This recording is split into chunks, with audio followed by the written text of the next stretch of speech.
So if you go to codap.concord.org, you can say launch codap, and you can create a new document, which is a table, and move from clipboard.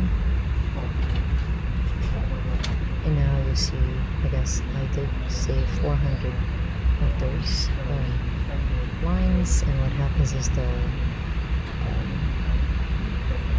titles are here.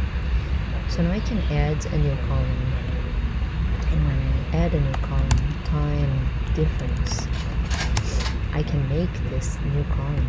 If I right click, I can edit the formula, and I can say this will be time minus the first number here. So unfortunately codap doesn't let me go there to the first number, so I'm gonna open back this.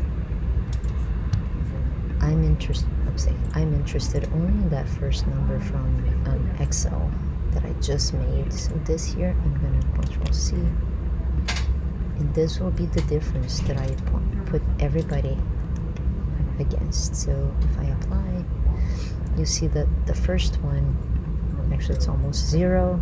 It should have been the same number, but from then on it's it's increasing. So this is the time of acquisition of these different temperatures. And now we can plot the usual way.